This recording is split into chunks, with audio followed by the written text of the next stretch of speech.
Os eleitos pelo povo não colocam seus filhos nas escolas dos eleitos pelo povo. Talvez por isso ela, a escola pública, seja tão ruim.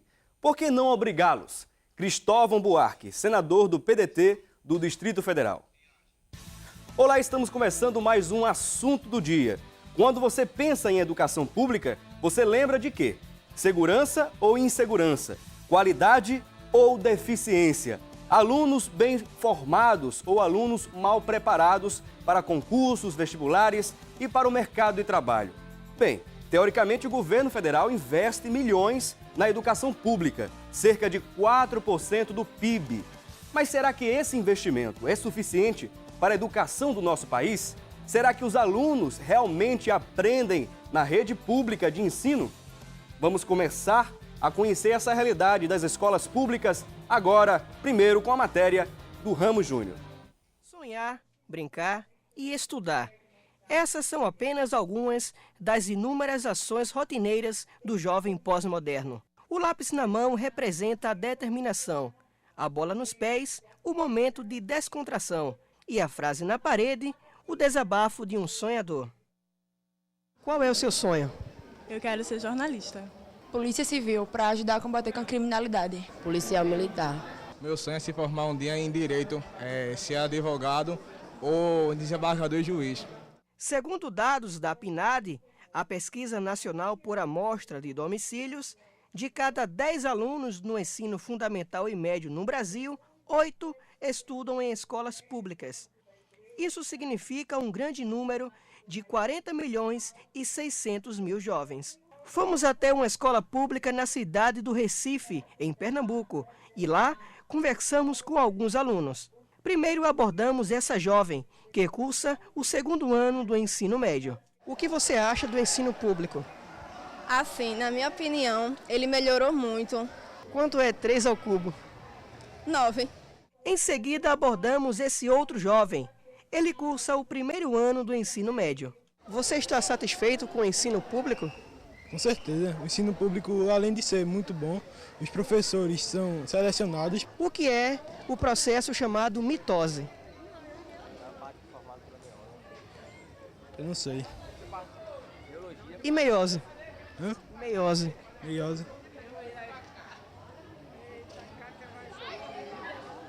Não sei não.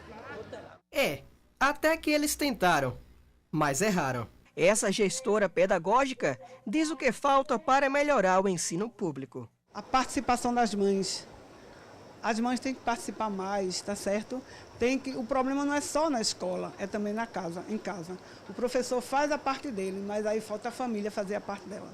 Uma outra preocupação, tanto na rede pública quanto na particular, é saber quantas horas por dia o aluno estuda em casa. Quantas horas por dia você estuda na sua casa? De 30 a 40 minutos. Mais ou menos 1 hora, por aí. Umas 2 horas, de vez que eu vejo meia hora, depende. Essa professora de inglês diz o que acha do ensino público. Olha, eu acredito que ele melhorou bastante, certo? Vem melhorado nos últimos anos. Fazem a diferença. Ou na rede privada, sempre existem alunos que fazem a diferença. My school is the best. Muitos jovens, muitos sonhos, mas um só pensamento. Ser feliz, como todo mundo queria ser. Muito bem, vocês puderam acompanhar essa matéria. Eu quero agradecer ao Ramos por essa belíssima matéria, mas essa é a realidade encontrada nas mais diversas cidades do país. Alunos que estudam em escolas públicas, mas que não conseguem aprender de forma satisfatória. Outros, porém, estudando nas mesmas escolas, conseguem se sair bem nos diversos concursos. Então, será que é a educação pública que está deficiente ou alunos que muitas vezes não se esforçam em seus estudos? Para debatermos esse assunto e tantos outros relacionados à educação básica, à educação pública, vamos conversar com o Hugo Monteiro Ferreiro, que é gerente de educação infantil e ensino fundamental do Estado de Pernambuco, como também a Fernanda Gris, ela que é coordenadora de especialização em gestão da educação e professora de pedagogia da Unicap, a Universidade Católica de Pernambuco, que trabalhou por mais de 20 anos na Secretaria de Educação do nosso estado, o estado de Pernambuco. Hoje também contaremos com a participação de um convidado muito especial por telefone aqui no nosso programa. Daqui a pouquinho você vai conferir esse convidado especial, tá bom? Vamos manter um pouquinho de sigilo, mas daqui a pouquinho você vai saber quem é esse convidado especial, falando um pouco sobre a educação no nosso país. E continue assistindo aqui o assunto do dia.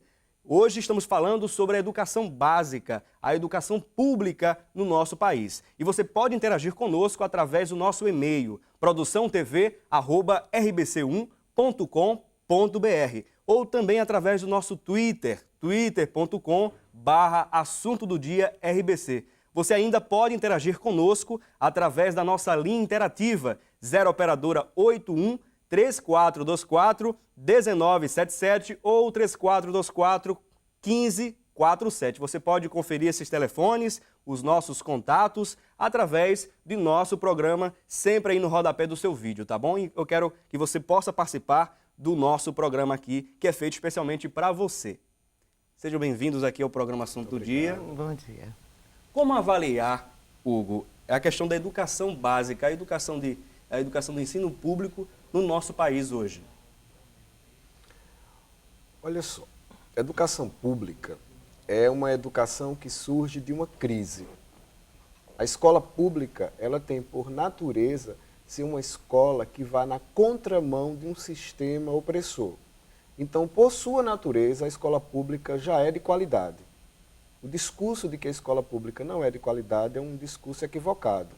Porque só o fato de ser pública, só o fato de atender ao público, só o fato de nascer dos anseios, do imaginário, do desejo de uma população, por esse fato, já torna a escola pública uma escola que lhe dá uma categoria de qualidade, uma categoria de revolução, uma categoria de contradição a qualquer sistema que tente oprimir.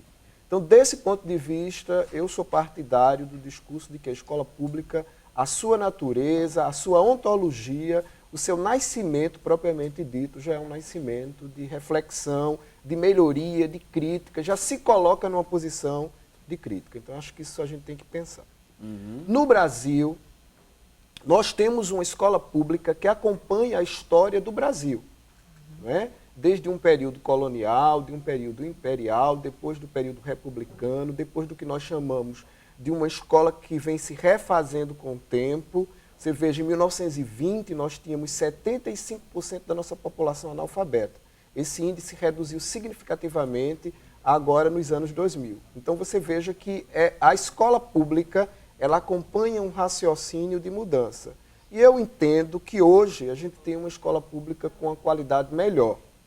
Porque não é o fato de uma criança não responder determinadas perguntas feitas aleatoriamente que implica que essa criança não tem construção de aprendizagem, que implica que esse jovem não tem construção de aprendizagem. A aprendizagem é algo muito amplo, muito diverso, e que muitas vezes uma pergunta tirada do bolso, você pode muito bem não saber responder. Eu posso não saber, você não pode não saber responder, qualquer pessoa que tenha relação com aquele assunto especificamente. Então, não é isso que dá a você a condição de dizer se uma escola pública funciona ou não.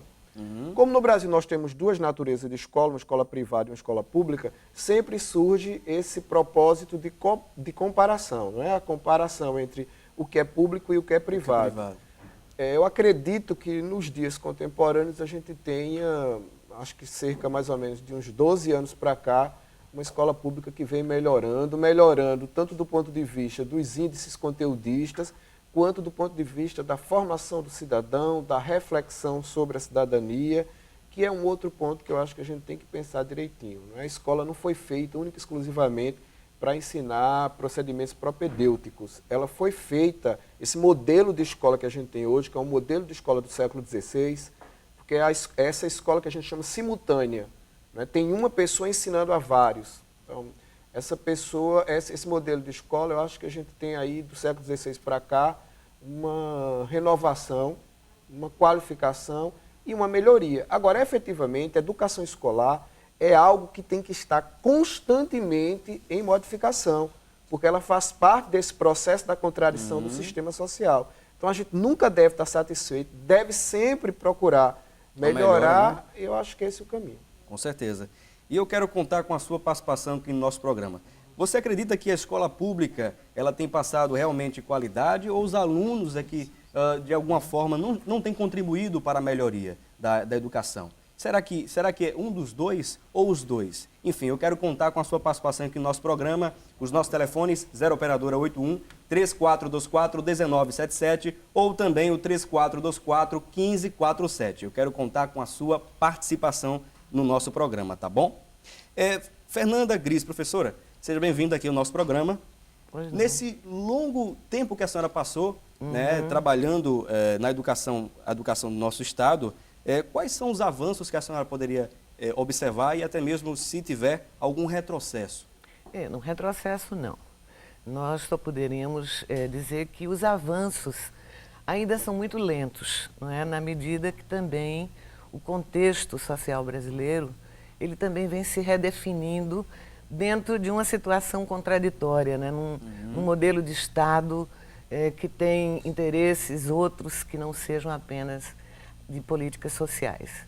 Então, nesse sentido, eu diria que entre o tempo de Secretaria de Educação e também essa jornada equivalente na universidade, eu tenho lidado com formação de professores e gestores, essa é a minha área de trabalho. No governo de Pernambuco, eu trabalhei nas duas gestões da professora Silke Weber como assessora de ensino superior. Eu via exatamente a coisa da formação de professores nas faculdades isoladas do estado de Pernambuco, que são as municipais. Então, eu analiso,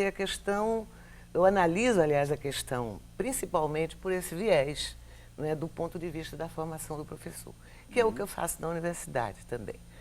Então, eu diria, a gente está melhorando. A gente tem hoje um currículo de formação de professores muito mais consequente com a realidade da educação, na educação do homem, numa sua dimensão ampla, né? Integral. Não é? A escola não é um lugar, como dizia o professor, apenas de conhecimentos propedêuticos. É um lugar de formar o ser, né? O ser humano. Hoje, na verdade, existe uma preparação maior dos futuros educadores, não é isso? Certo. Eu acho que esses educadores farão a diferença adiante. Não é? Porque nós tivemos durante muitos anos um currículo de formação centrado nos conteúdos, né, que foi justamente após várias lutas dos educadores brasileiros e vários movimentos sociais organizados, conseguimos penetrar, vamos dizer, nas entranhas do Estado e propor uma legislação e propor uma normatização diferente. Não saiu a que a gente queria, se a gente for falar de LDB. Mas a gente tem alguma coisa próxima. E daí em diante, não é, muitas políticas vão sendo redefinidas, vão sendo recolocadas. Então, eu acho que hoje a educação pública, tanto do ponto de vista da escola básica, como do ponto de vista da formação dos professores da escola básica, ela tem avançado, sim. Agora, a gente não pode dizer que está perfeita, que está ótima. Não é? Eu diria que eu não colocaria meu filho na escola pública, como nunca coloquei. E é um pensamento, por exemplo, há um pensamento, na verdade, do senador Cristóvão Buarque, né? Ele que diz assim: os eleitos pelo povo não colocam seus filhos nas escolas dos eleitos pelo povo. Isso. Talvez por isso a escola pública, seja tão ruim. Por que não obrigá-los? Ele tem um projeto de lei, inclusive, depois vamos falar um pouquinho mais sobre esse projeto de lei do senador Cristóvão Buarque, sobre essa questão da escola pública, não é? E, antes de mais nada, vamos conferir agora a crônica do dia com a professora e socióloga e filósofa também, a professora Regina Célia. Assim afirma o poeta: é duro tanto ter que caminhar e dar muito mais do que receber. Daí nós podemos discutir a questão da qualidade, até mesmo porque o conceito sozinho não tem sentido algum. Mas quando qualidade está atrelada a um contexto, a uma coisa, a uma pessoa, aí sim tem o seu valor. Dessa mesma forma, pensavam os gregos. A educação ou a paideia, como eles afirmavam, deveriam constituir os verdadeiros princípios das virtudes humanas: a justiça, a liberdade, o dever e o bem. A qualidade do ensino não é uma preocupação atual. Como já foi afirmado, desde a Grécia, esta qualidade estava atrelada ao caráter, à ética, à formação da polis. Hoje, em Pernambuco, nós temos mais ou menos 1.007 escolas que representam o ensino, a infraestrutura do ensino público no nosso estado. Mas muitos problemas também acompanham, Qualidade desse ensino, a qualidade de trabalho, a disciplina dos professores e disciplinas dos alunos também. Os recursos disponibilizados e também com relação ao conhecimento. Não são poucas as nossas preocupações, mas tanto a sociedade, o Estado, não tem outra forma de pensar a educação se não for voltado para a virtude, para o engrandecimento da sociedade e para o aperfeiçoamento da ciência. Percebemos que muitas vezes a questão da justiça, do bem, do dever e da liberdade não estão muito associadas à educação na prática do dia a dia. Há uma prestação de contas de forma muito artificial, às vezes por parte dos profissionais, muitas vezes por parte dos alunos e de suas famílias. Mas a discussão sobre a qualidade de ensino não está apenas nas salas pintadas, nas carteiras organizadas, nos quadros e projetores. Está na alma de quem ensina, na alma de quem está sendo ensinado, na alma de quem troca informações sobre a projeção do conhecimento. Qual o estímulo que profissionais, qual o estímulo que a família e qual o estímulo que os estudantes têm para aprender e ensinar. Daí a grande discussão sobre os 3Ds. Decidir destinos definem a vida de cada um. Ao decidir, eu defino o destino do meu aluno. Ao decidir, o meu aluno define o meu destino. Qual o destino? Continuar caminhando e continuar dando muito mais do que nós temos recebido. Queremos agradecer a participação da professora Regina Célia, que sempre tem participado aqui do nosso programa Assunto do Dia. Muito obrigado, professora. E vamos a um breve intervalo. Daqui a pouco voltamos com mais Assunto do Dia para você. Senhor, qual é a sua opinião sobre o ensino público aqui no nosso estado e no nosso país? Pelo nível estadual, deixa muito a desejar, né? Tenho 2 filhos, eles não estudam no estado, né? Eu tenho que pagar colégio justamente por isso, pela qualidade do ensino, né? Tenho vizinhos meus que têm filhos que são do estado e a gente vê que o nível de ensino é muito abaixo, né? Eu não sei se é por estímulo dos professores, pelo salário, mas de 5 dias na semana, às vezes 2 dias eles não têm aula, né? Isso é que eu vejo lá no meu vizinho. E aí eu poderia até, se eu tivesse um ensino bom, eu poderia tirar até os meninos de um colégio particular, que eu economizaria, e eles podiam ir para o Estado, mas a gente não tem confiança no Estado. O senhor tem medo de colocar seus filhos em um colégio público? Com certeza, ainda tem a questão de segurança, né? Que a gente vê que em ponto de colégio aí desse, né? Eu moro em Olinda, lá no colégio lá em Rio Doce, o nome do colégio, para você ver, o nome do colégio é Maconhão, né?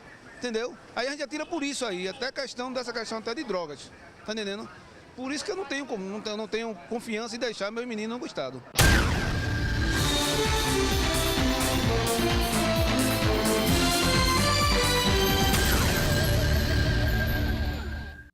Voltamos e hoje estamos debatendo a educação pública de nosso país. Enquanto em países como a Argentina, Cuba, Venezuela, Nicarágua e Bolívia, o analfabetismo foi praticamente aniquilado. O Brasil continua com uma taxa, claro que alarmante, que beira em torno de 10% da população. Esse é um problema para o nosso sistema público de ensino brasileiro, não é? E estamos na linha recebendo com bom grado o senador da República, o senador Cristóvão Buarque. Alô, senador? Senador Cristóvão Buarque? Alô? Senador Cristóvão Buarque? Alô, agora, eu não estou quase ouvindo. Está chegando aqui um sussurro. Eu acho que agora nossa equipe técnica vai tentar normalizar isso, senador. Está me ouvindo bem? Alô, senador Cristóvão Buarque? Agora melhorou. Melhorou? Seja muito bem-vindo aqui ao programa Assunto do Dia aqui em Pernambuco, tudo bem? Eu que agradeço terem lembrado de mim, fico feliz de estar com vocês. Senador, a gente observa a questão da realidade do sistema público brasileiro, né? Educação pública, na verdade. O senhor, inclusive, tem um projeto, não é? Que pode, de alguma forma, melhorar esse sistema público de ensino. Qual seria, senador? É muito simples. Federalizar a educação de base no Brasil. Fazer com que as escolas, em vez de serem municipais ou estaduais, elas sejam como as boas escolas federais do Brasil. O Colégio Pedro II, as escolas militares, as escolas técnicas, os colégios de aplicação. Para isso, basta fazer duas coisas. Uma, criar uma carreira nacional do magistério.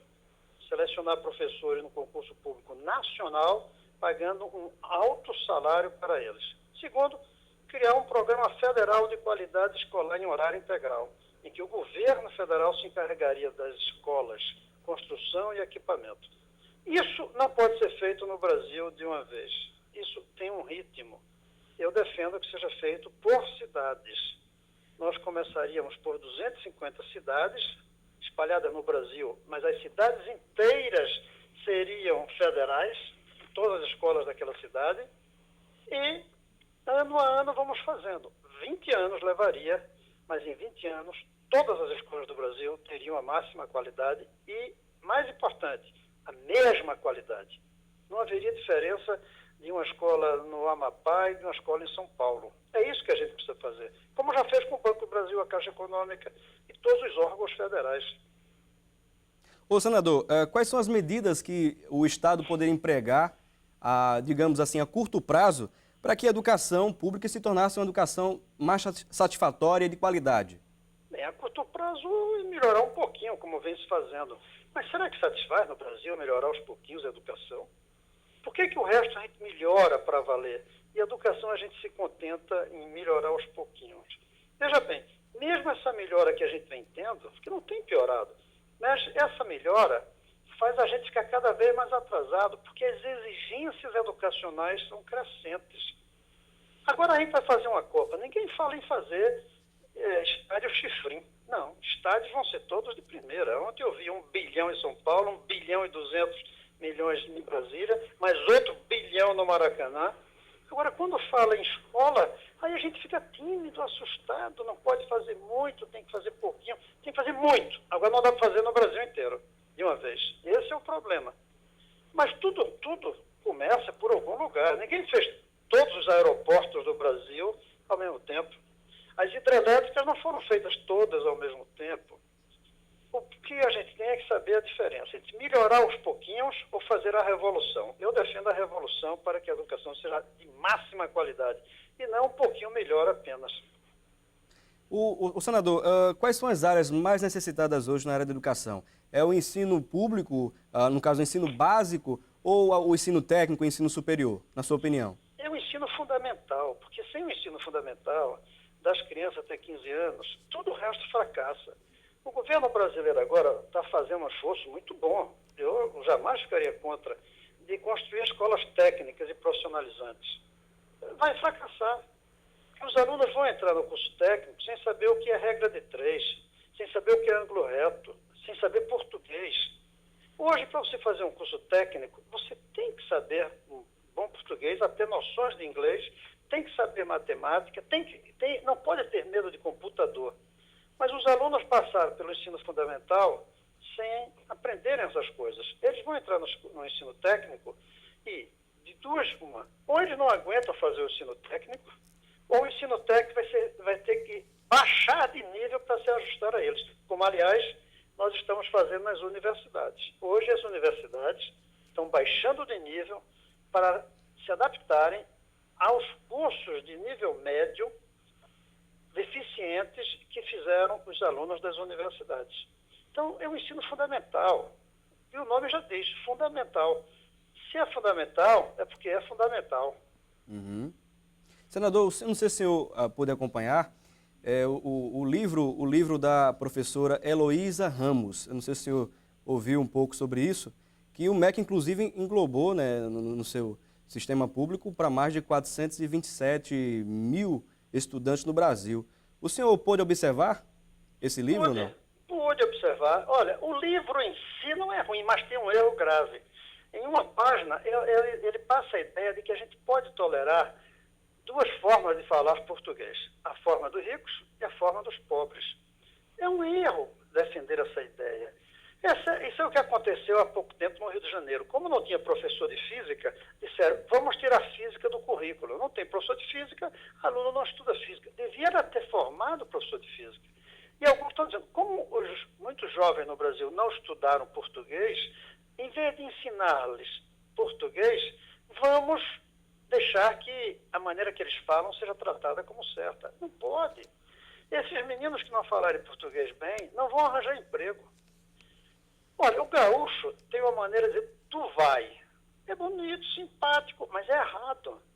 Então, a elite rica do Rio Grande do Sul, ela diz tu vai conversando. Mas na hora de fazer uma prova, eles dizem você vai ou tu vais.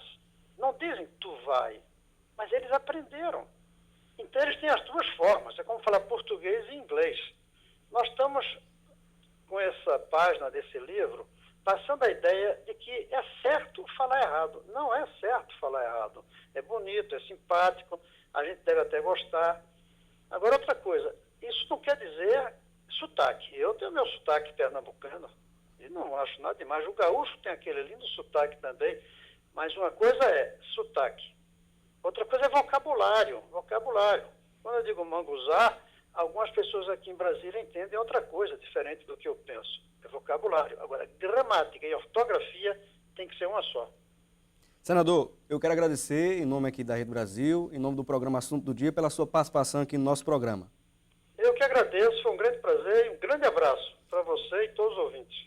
Obrigado, senador. Conversamos com o senador Cristóvão Buarque, ele que inclusive tem alguns projetos aí sobre a questão da educação pública aqui no país. E vamos continuar aqui o nosso debate com os nossos convidados aqui, o Hugo Monteiro Ferreiro, ele que é gerente da educação infantil do ensino fundamental do estado de Pernambuco, como também a Fernanda Gris, ela que é professora, coordenadora de especialização em gestão educacional e professora de pedagogia da Unicap. Ouvimos aí a opinião do senador Cristóvão Buarque sobre a questão da educação pública no nosso país. Vocês teriam alguma coisa a dizer com relação ao que foi dito? Bom, eu gostaria de salientar o seguinte. O senador, ele aponta uma perspectiva de estruturar uma educação nacional. Eu não discordo, mas eu não diria que seria esse apenas o caminho. Eu acredito que se a gente tivesse a capacidade de gerenciamento na rede estadual, nas redes municipais, no mesmo nível do que acontece com as escolas federais, seria o caminho. Quer dizer, é a preocupação que ele coloca, me parece, é de que as redes municipais e estaduais não teriam uma competência gestora que tem a rede federal. Eu não sei se é por aí, mas eu diria que o mesmo esforço, o mesmo padrão de qualidade que as escolas federais têm e têm, não vejo como elas não serem definidas também nas outras redes.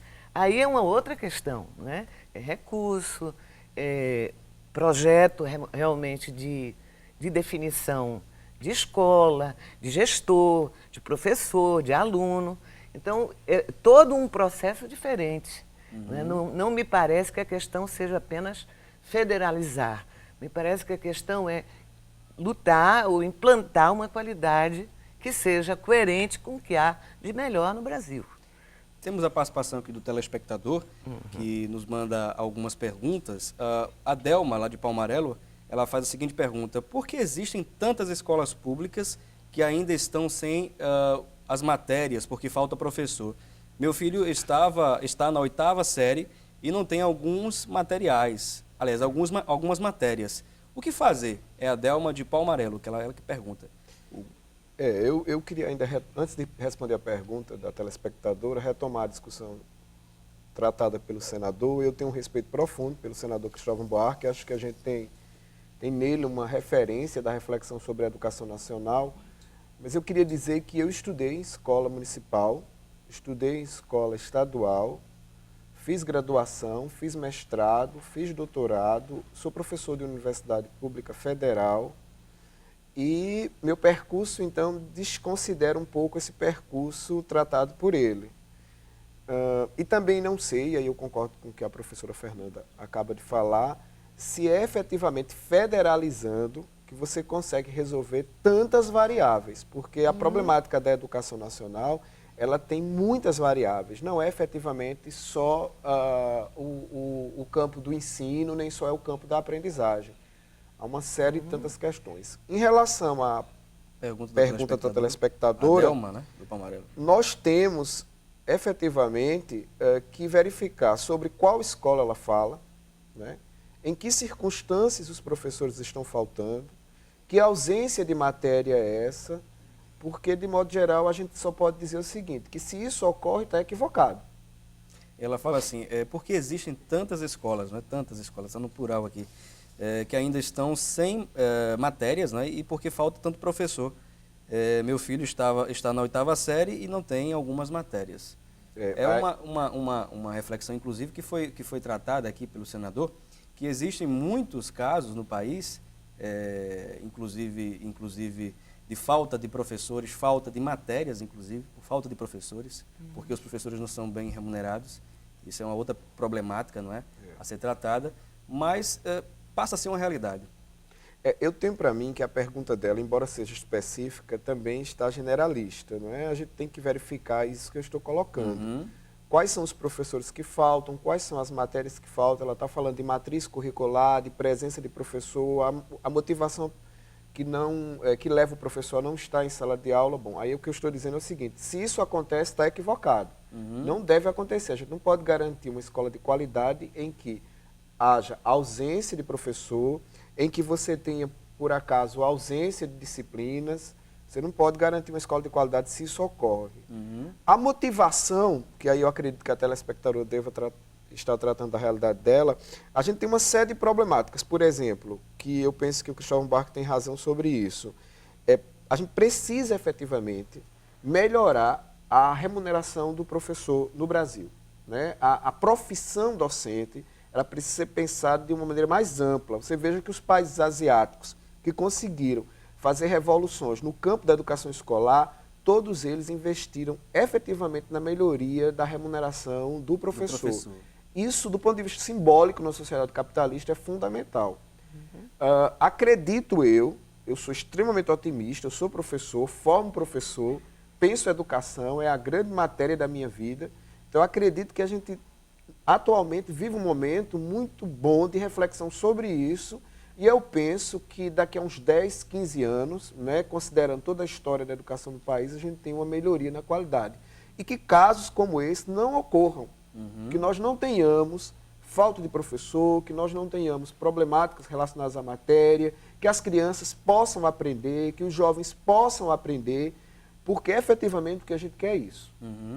A gente quer que você aprenda aquilo que vai lhe dar competência e qualidade nas comunicações sociais para que haja inserção social e que essa inserção social possa garantir a cidadania.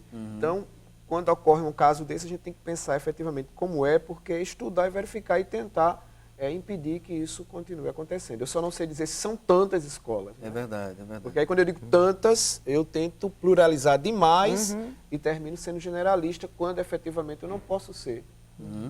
Esse é um dos assuntos polêmicos, muito polêmicos, inclusive que estamos trazendo aí o programa, né, a questão da educação pública no nosso país, mas é claro que existem outras ramificações dentro dessa própria problemática. A questão do salário, aumentar o salário dos professores. Sim, isso é fundamental. Isso aí é uma das coisas que são imprescindíveis, até para estimular numa sociedade capitalista, né?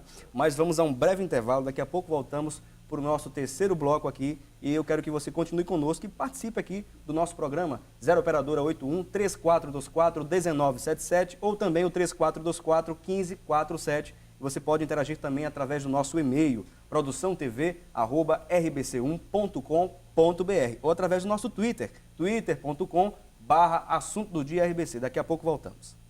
Senhor, o que é que o senhor acha da educação pública aqui no nosso estado e no nosso país? Eu tenho observado que tem havido um esforço muito grande do governo municipal, estadual e federal em melhorar, né? Mas ainda carece de muito investimento, principalmente com qualificação dos professores, melhoria dos salários e o ambiente também, que ainda é necessário e indispensável mais investimento. Mas o senhor acha que do que era antes para o que é hoje já melhorou bastante, não é?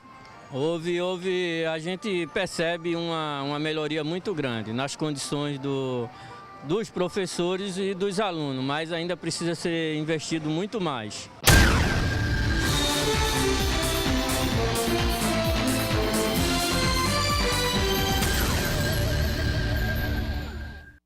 educação pública. Esse é o nosso assunto aqui do Assunto do Dia hoje. Mas antes de mais nada, vamos acompanhar o que é notícia sobre esse tema dos principais portais e sites do país.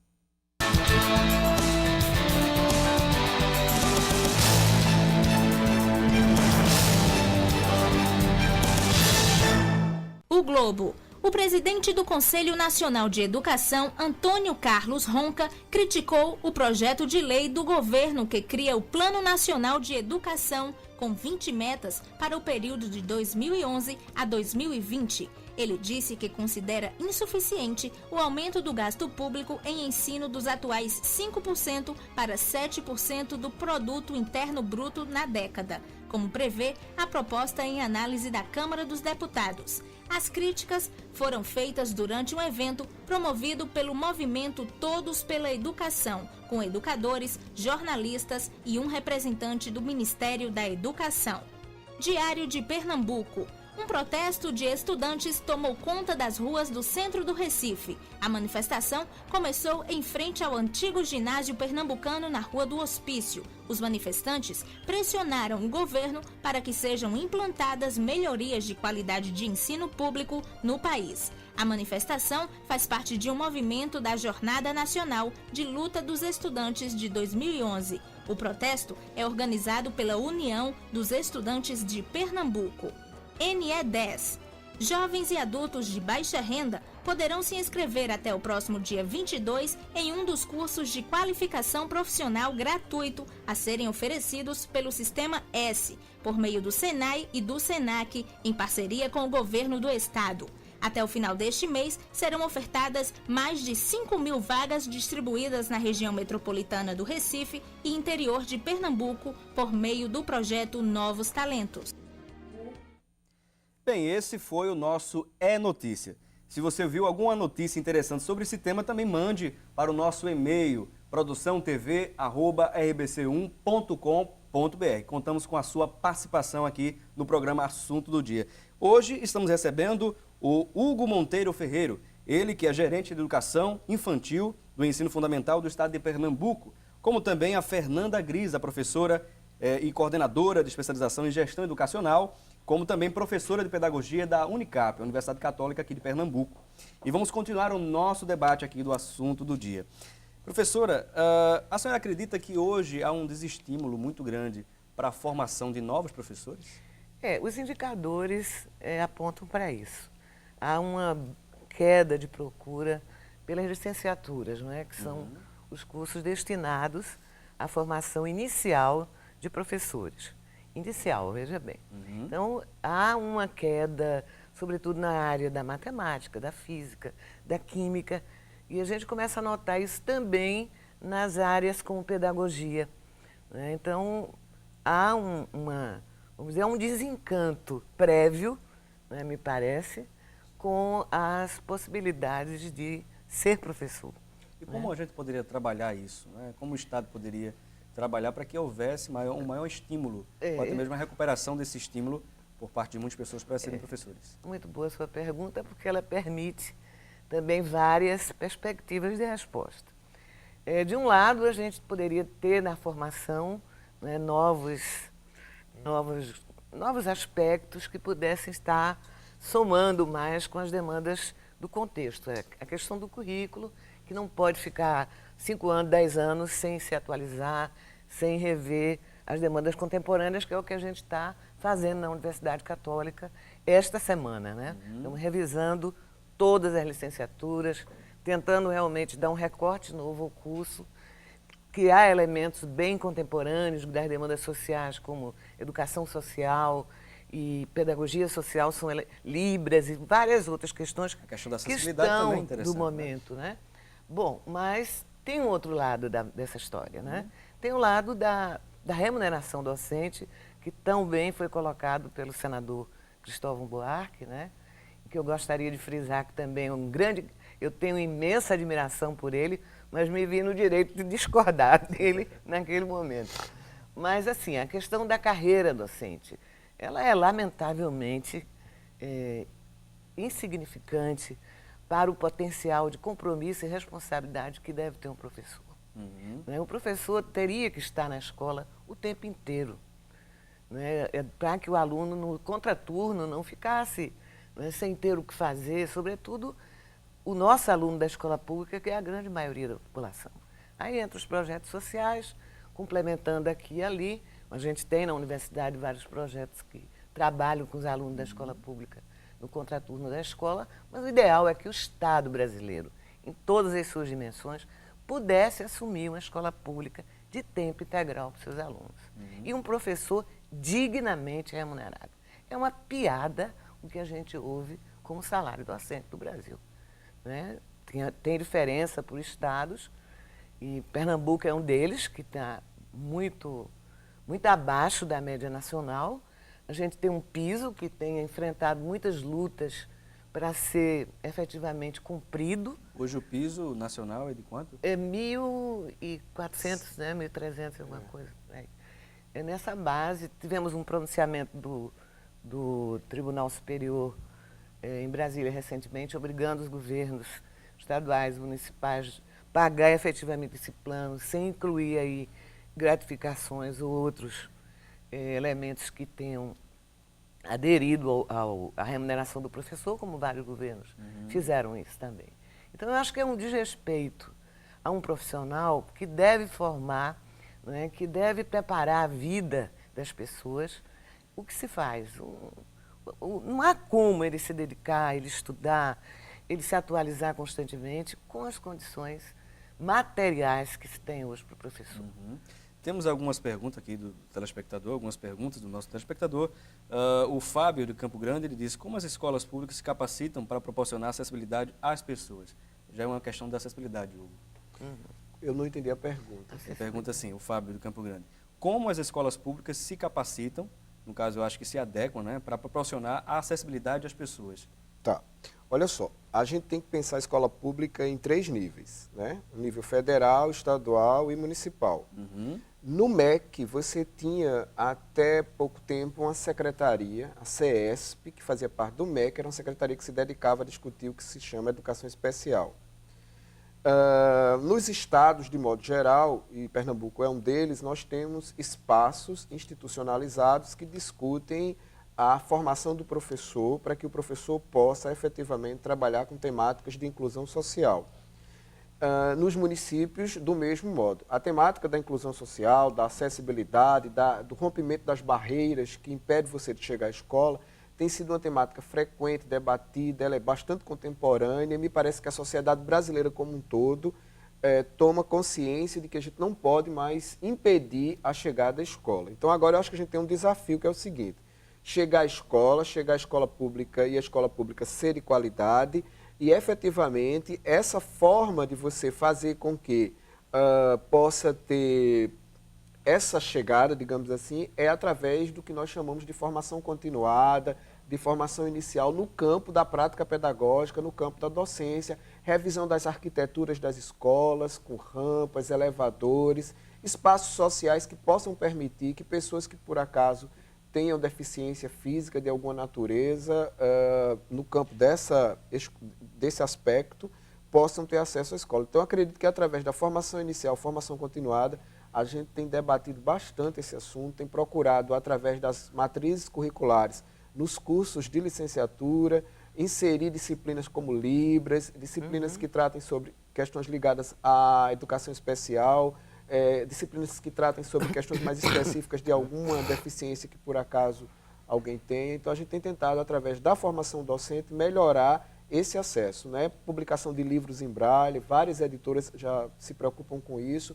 É uma preocupação do governo federal, do governo estadual e dos governos municipais. Acho que todo mundo hoje tem consciência disso. E na questão do acesso físico dessas pessoas, por exemplo, pessoas cadeirantes, aí vem para os projetos arquitetônicos, que à medida em que você pensa no projeto pedagógico, você tem que pensar no projeto arquitetônico. Então você tem que construir escolas que tenham rampas, escolas que tenham elevadores, no caso mais precisamente dos cadeirantes, porque você não tem só pessoas que portem deficiência de maneira mais ostensiva, mas tem pessoas, por exemplo, uma gestante em determinado momento da gravidez, muitas vezes fica impedido de subir escadas. Então você tem que construir hoje escolas, os projetos arquitetônicos já são pensados hoje nessa perspectiva, Me parece que isso é claro e é evidente na sociedade. A gente tem essa preocupação, que eu acho um ganho. Porque se você pensar isso há 50, 60 anos, as pessoas não tinham noção de que, não é verdade, de que pessoas que tinham, por acaso, algum tipo de deficiência precisassem ser. Quanto desse raciocínio equivocado que a gente tem da produção, da produtividade. Né? Agora, eu só queria, voltando à questão da remuneração. Veja, a remuneração, para mim, é fundamental. No entanto, efetivamente, no campo da educação escolar, não é só ela que resolve o problema. Não é? A gente tem que pensar em infraestrutura, a gente tem que pensar nessas questões ligadas ao tempo pedagógico, ao espaço pedagógico, às matrizes curriculares. Quer dizer, a gente tem que pensar num todo. E não é uma instituição, não é efetivamente a União, não é efetivamente o Estado, não é efetivamente o município, mas é a sociedade brasileira como um todo ter consciência de que a educação não é secundária. A educação escolar é fundamental. Então, para isso, eu preciso ter noção dos meus direitos, noção dos meus deveres, saber o que me cabe, o que não me cabe. Aí vem para aquela primeira parte do nosso programa, em que alguns depoimentos colocavam, acho que uma gestora escolar, me parece, colocava que a grande problemática era a mãe, não é? Eu não diria que a grande problemática é a mãe, efetivamente. Mas diria que a família e a escola precisam estar muito juntinhas, muito unidas ali, mão a mão. A participação dos pais nas reuniões, inclusive, são fundamentais. A gente sabe que isso, na verdade, no país não existe uma preocupação muito intensa com relação a isso. Temos algumas participações aqui do telespectador, vamos tentar ler todas aqui. A Verônica de Olinda diz assim: sou professora do ensino fundamental e gostaria de saber se a senhora concorda com a frase do dia do programa, que foi justamente essa do senador Cristóvão Buarque, não é? Os eleitos pelo povo não colocam seus filhos nas escolas dos eleitos pelo povo. Talvez por isso ela, a escola pública, seja tão ruim. A senhora concorda com essa frase? É a professora Verônica de Olinda que pergunta. Veja, é uma frase bastante ampla, né? Mas ela está traduzindo no seu significado, se você for olhar do ponto de vista do sentido da frase, ele está fazendo uma denúncia da escola pública, não é? Como nós fazemos a partir de vários aspectos. Agora, a rigor, se a gente tivesse políticas sociais para atender, não é, a todos na mesma perspectiva, a gente teria talvez também uma boa escola pública. Você vai para outros países, na Europa, a Espanha resolveu isso muito bem, tem uma excelente escola pública e ninguém vai para outras áreas de escola. O próprio Estados Unidos, você também tem as escolas nas comunidades, né, que têm um trabalho completamente direcionado para um grupo diversificado de pessoas. Na França, a gente conta uma escola pública boa. Agora, nesse sentido, todos os investimentos são feitos para ter uma escola excelente. Não é?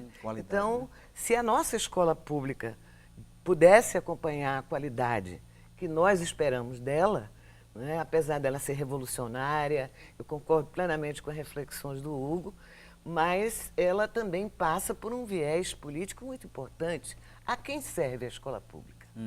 Não é?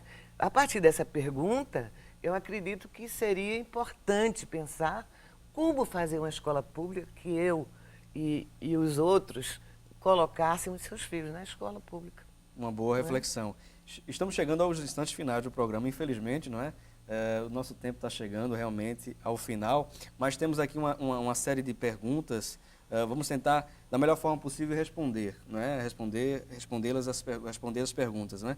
Tem uma pergunta aqui do José do Ibura. Minha filha estuda numa escola estadual na 7ª série e só veio ter aula de inglês agora no mês de maio.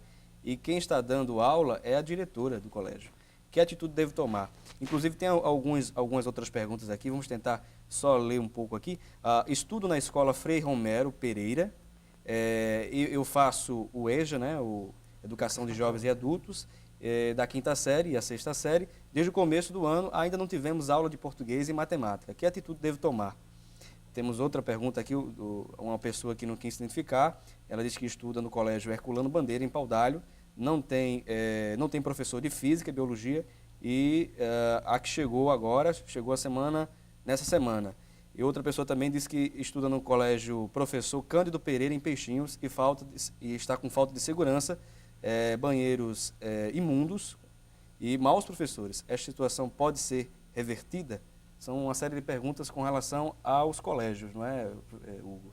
O que a gente poderia dizer para essas pessoas? Eu poderia dizer que a gestão do governador Eduardo Campos, a Secretaria Estadual de Educação tem procurado efetivamente solucionar os problemas que lhes são apresentados. Então, quando esses problemas chegam até a Secretaria, tem como tomar uma medida, exatamente, é possível sim dirimir e solucioná-los.